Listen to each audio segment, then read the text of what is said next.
still going through the game film and breaking that down, and I take my time going through it and rewind a lot of things. But so far, through most of the first half, obviously it's evident on paper in stat line what Khalil Iverson did and the spark he gave us and how he was able to help us. But, Vito as well, coming off an injury and not practicing for a couple days and having to adjust to not starting for the first time all year. I thought he handled that exceptionally well.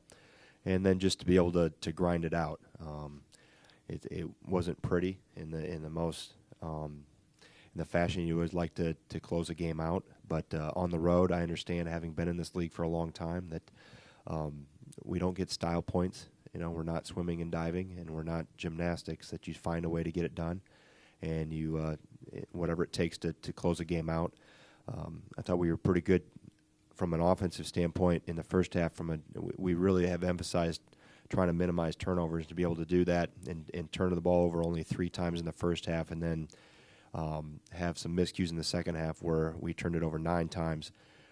As I told the team after the game, I think what it showed me, the tale of 2 halves, just that stat alone, that you're very capable of minimizing this a lot more than what we have. So we've got to continue as we grow here and continue to get better. Before last night's game, Khalil had a stretch of single-digit minutes, numbers, minutes. Has he earned more playing time, or do you expect to see more of the double-digit minutes moving forward? Well, I always go based on what I see in practice, and I never said anything before the game, but leading up to the game for the 3 or 4 days in between, Khalil had practiced really well, both on the scout team and when I brought him over with our group on my side of the floor. So from that standpoint, I'm probably looking back not surprised that he played that well, because he had prepared pretty well. And I think that's always the thing with younger guys, that they can improve.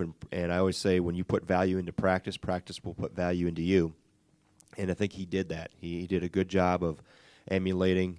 I think he was playing Kendrick Nunn at some points on the scout team, and then I'd bring him over for a while with me, and then he'd go back over. So he didn't get caught up in whether he wore a white jersey or a red jersey based on the scout team or being over with us in red, that he just kept trying to do the best he could for the team he was on. So from that standpoint, I thought he approached it the right way, and thus, he practiced pretty well, so he made most of his opportunities. So in terms of going forward, a lot of that is based on lineups and matchups, and I knew going into last night we would have to play smaller than normal, with Malcolm Hill being more of a perimeter player playing at the 4. I wanted to match Nigel or Khalil with him as much as possible, so that somewhat was dictated based on what I saw on film and what gave us the best chance defensively, and then obviously Vito's injury thrown on top of that made my decision a little easier. Greg, you've had a lot of quality guards come through here during your time. Where's Khalil fit in terms of athleticism? He seems to have a lot of things that he can do that kind of jump off the page at you. Is he your top guy? Where does he fit, do you think? Well, I don't know on a numbers thing. I'd have to, we can compare him with some of the better athletes that have played here number-wise, what he does in the weight room and vertical jump and things like that. I think with Khalil, he's starting to continually figure out how he can play the game and keep it simple. I think sometimes young players come in and think they have to make a big splash by the number of points they score, the number of rebounds they get, that it has to be a statistical splash.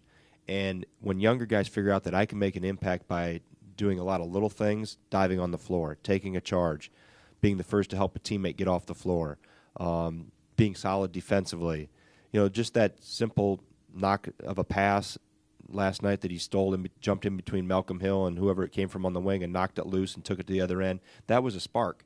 It's only 2 points, but we were kind of in a little bit of a rut there offensively, and that got us going a little bit.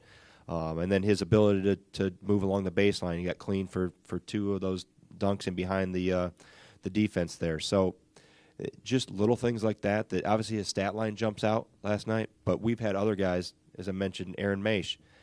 You'll look across the stat and it'll say zeros until you hit the minutes, but the how he's been able to fill his role, I think, is really helped this team. But getting back to your question about Khalil, I mean, athletically, yes, looks the part, is the part, jumps off the charts and he looks like an NFL wide receiver. When I watched him in high school, looked like Chris Chambers looked.